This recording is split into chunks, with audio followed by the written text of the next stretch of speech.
Bonjour à toutes et à tous, ici le Chama. Comme prévu et promis cette semaine, voici la vidéo sur l'utilisation appropriée des indicateurs techniques en trading. Épisode 25. Donc, sans plus tarder, nous allons débuter les choses. Pour commencer, il faut savoir qu'il y a deux types d'indicateurs techniques que nous utilisons en trading. En fait, il y a deux types d'indicateurs techniques principaux. Il y en a d'autres, mais il y a deux types principaux.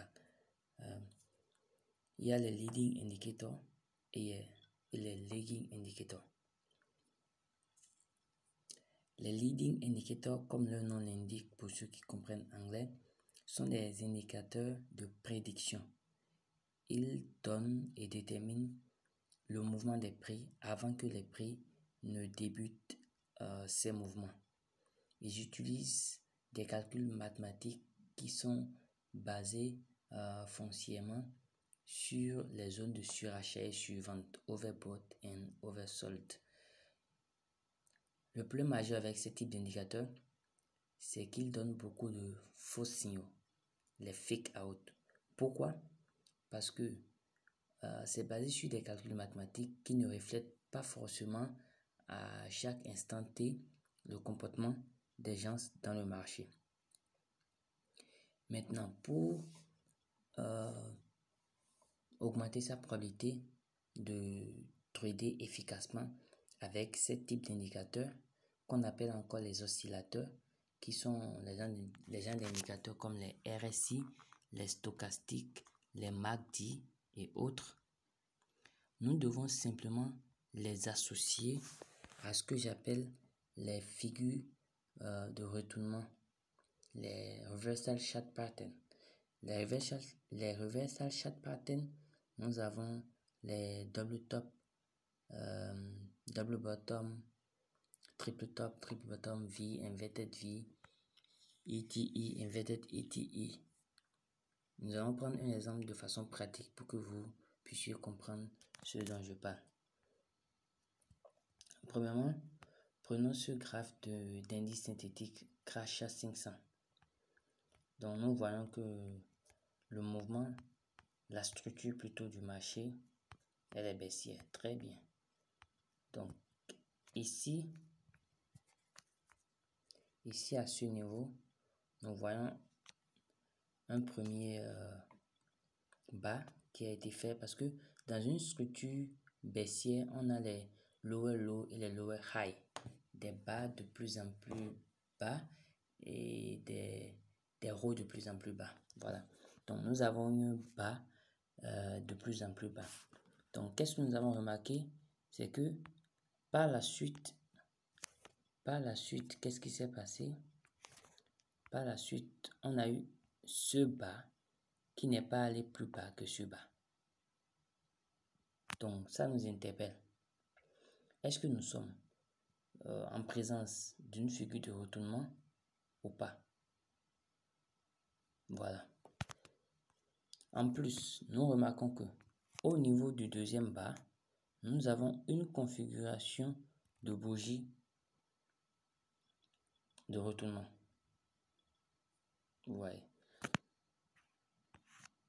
Toutes ces informations nous amènent à utiliser un leading indicator afin de savoir si notre probabilité que les cours se retournent est-elle élevée ou est-elle basse? Parce que là, jusqu'à présent, nous n'utilisons que le price action. Ouais. Donc, nous allons mettre, moi j'aime bien le stochastique, et une fois encore, les périodes ne sont pas importantes. Moi j'aime mes périodes que j'utilise, mais une fois encore, c'est pas important. Voilà, c'est pas important. Mais je préfère le close parce que je sais un peu suivant quel calcul mathématique cet indicateur a été fait. Donc je préfère le close. Voilà. Donc nous allons revenir ici et simplement voir qu'est-ce qui se passe à ce niveau-là. Qu'est-ce qui se passe à ce niveau-là? Au niveau du second pied, on voit que oui, au niveau du second pied, l'indicateur est en zone de oversold, sur vente. Donc, la probabilité est forte qu'il y ait un retournement. C'est tout ce qu'on veut voir avec le leading indicator. Est-ce que nous sommes en période de oversold ou overbought? C'est tout ce qu'on veut voir. Donc, ceci étant, la probabilité que ce trade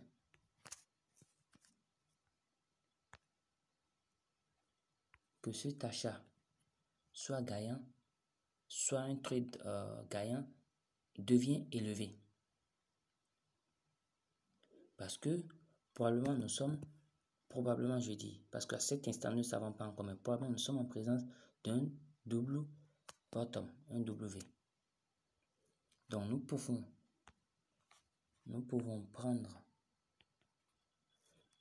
prendre ce trade ici, mettre notre SL ici et notre TP quelque part ici. Parfait. Vous voyez. Et qu'est-ce qui s'est passé par la suite? On a vu que les prix ont confirmé, puis paf, c'est parti. Ça arrête notre premier TP, le plus conservateur, je pense. Et c'est revenu ici. Quand c'est revenu ici, et ça a donné cette configuration de bougie, qu'est-ce qu'on peut encore faire? On peut toujours mettre notre leading indicator. Toujours pour savoir si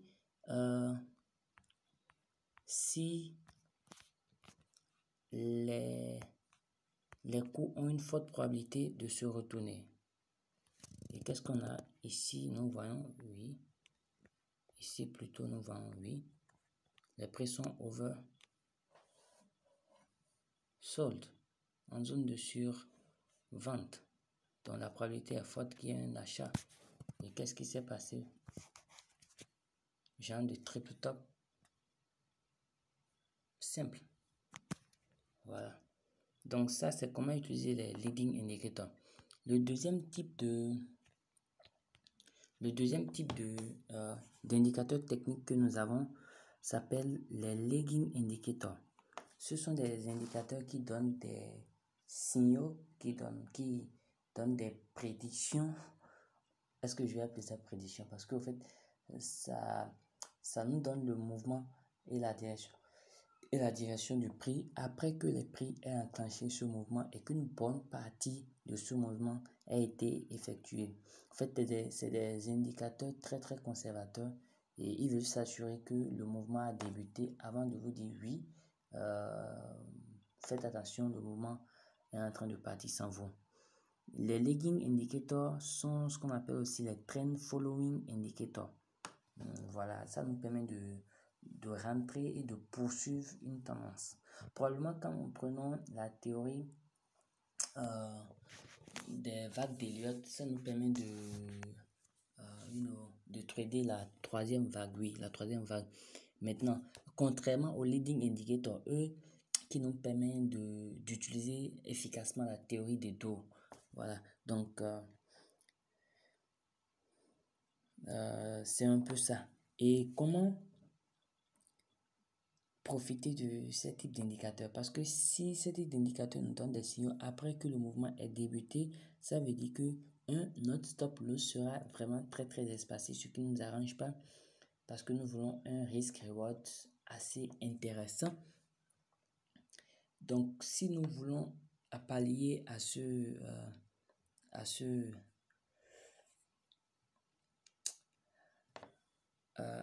type de SL qui est vraiment wide, qui est vraiment espacé, qui ne nous avantage pas, et réduire la probabilité de rentrer dans un trade et qu'elle ne soit pas vraiment gagnante parce qu'on aurait suivi uniquement les lagging indicators. Nous devons utiliser les lagging indicators en combinaison soit avec nos trend line ou avec nos figures de continuation de mouvement comme les triangles, les biseaux et les drapeaux.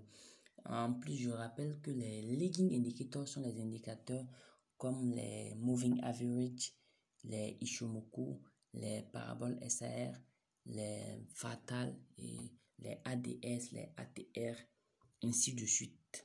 Donc, sans plus tarder, de manière pratique, prenons un exemple. Prenons un exemple de manière pratique. Donc, je vais juste rechercher un train. Je vais juste rechercher un train. Ok, je pense que j'ai un train ici. Yes, I got something valuable here. Ok, so, la première chose, cette vidéo n'est pas probablement complète, mais j'aime pas faire des vidéos trop longues. J'aime aller juste à l'essentiel. Voilà. Pour ceux qui veulent apprendre de plus en plus en profondeur, vous pouvez rejoindre notre communauté des champions ou souscrire à l'une de nos formations. Voilà. Is that easy, you know? Is that so easy? Let me check if there is another thing interesting here. Yeah, parce que nous devons avoir un bon trend line, vous comprenez? Nous devons avoir un bon trend line pour pouvoir mieux, pour que vous compreniez mieux cet exemple-là. On choisit toujours pour faire des vidéos. Si vous ne savez pas, je vous l'apprends, des exemples parfaits. Et si vous ne savez pas aussi, je vous l'apprends, vous devez entrer des traits parfaits. Voilà, vous devez choisir des traits parfaits. Cela n'arrivera pas tout le temps, mais quand cela arrivera, vous saurez que la probabilité de gain est en votre faveur. Et c'est de ça qu'il s'agit. C'est simplement de ça qu'il s'agit.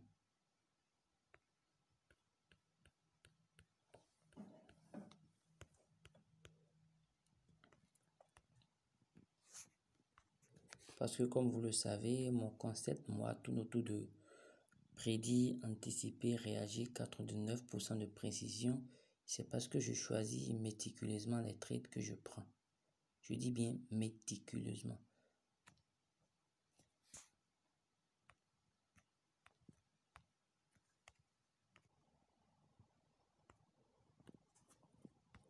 Apparemment, le trendline, en fait, sur un ordinateur, ça aurait été beaucoup mieux.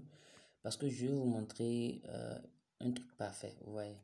Maintenant, ça ne me permet pas de faire un truc parfait. Donc, vous allez devoir m'excuser. Je vais juste faire avec.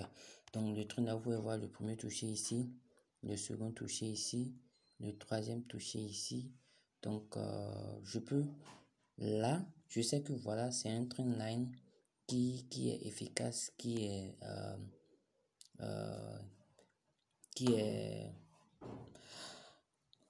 en qui je peux avoir confiance. Donc, qu'est-ce que je fais? Je sais qu'à l'approche de ce trendline, la probabilité que les coûts aillent dans le sens du buy est élevé. Maintenant, voilà, les prix sont en train de revenir sur ce trendline. Vous voyez? Donc, je veux m'assurer, est-ce que je suis toujours dans le sens de ce trendline ou est-ce que ce trendline n'est plus efficace? Donc, vous connaissez bien la théorie des trendlines déjà. Donc, je vais simplement ajouter le ME50. Je répète encore, les paramètres ne sont pas vraiment importants. Voilà, mais quand vous comprenez un peu plus la psychologie des calculs mathématiques sur lesquels les indicateurs techniques sont basés, vous pourrez, en fonction de ce que vous voulez exactement, paramétrer votre indicateur. Donc voilà, I think I choose the wrong color. Je vais prendre plutôt ça. Voilà. Donc, ici, qu'est-ce que j'ai remarqué? J'ai pris Moving Average 50. Je dis encore, tout ça, c'est pas important. Il faut vraiment savoir la psychologie derrière les indicateurs. Là, vous pourrez vraiment savoir quels paramètres prendre. Donc, ça, c'est le premier toucher, deuxième toucher, troisième toucher. Et c'est à partir d'ici que je sais que mon trendline est un trendline efficace. Donc, à ce toucher-là, je me dis que oui, les prix iront dans le sens du uptrend. Mais je veux une confirmation de mon leading indicator qui je sais qui est un indicateur prend le sens de la tendance avant que la tendance ait débuté. Et oui, j'ai ma confirmation là. Et il y a plusieurs manières de rentrer sur le trade. Je peux attendre le rebond sur le trendline, la fermeture au-dessus de ce moving average, mettre mon SL en dessous et prendre tout ce mouvement, simplement. Donc, je pense que vous savez maintenant de manière plus approfondie, plus appropriée, plus efficace, comment utiliser les indicateurs techniques pour mieux trader. Je n'aime pas que mes vidéos soient longues et je pense que celle-là elle est déjà assez longue à mon goût. Donc, je vous souhaite un excellent week-end. C'est l'épisode 25 et merci beaucoup. Si vous avez aimé la vidéo, partagez, mettez un bouton like. N'oubliez pas de vous abonner à ma chaîne YouTube et surtout d'activer toutes les cloches de notification pour ne manquer aucun de nos enseignements à venir. Merci beaucoup et n'oubliez pas, si vous n'avez pas de compte de trading, le lien pour la création du compte de trading et les étapes à suivre pour la création du compte et comment vous connecter à votre compte MT5, tout est dans le lien de la description. Si vous voulez rejoindre notre groupe WhatsApp, c'est aussi dans le lien de la description de cette vidéo YouTube. Si vous voulez une formation en trading aussi, vous pouvez nous contacter via le numéro dans le lien de la description de cette vidéo. Merci. C'était le Chama.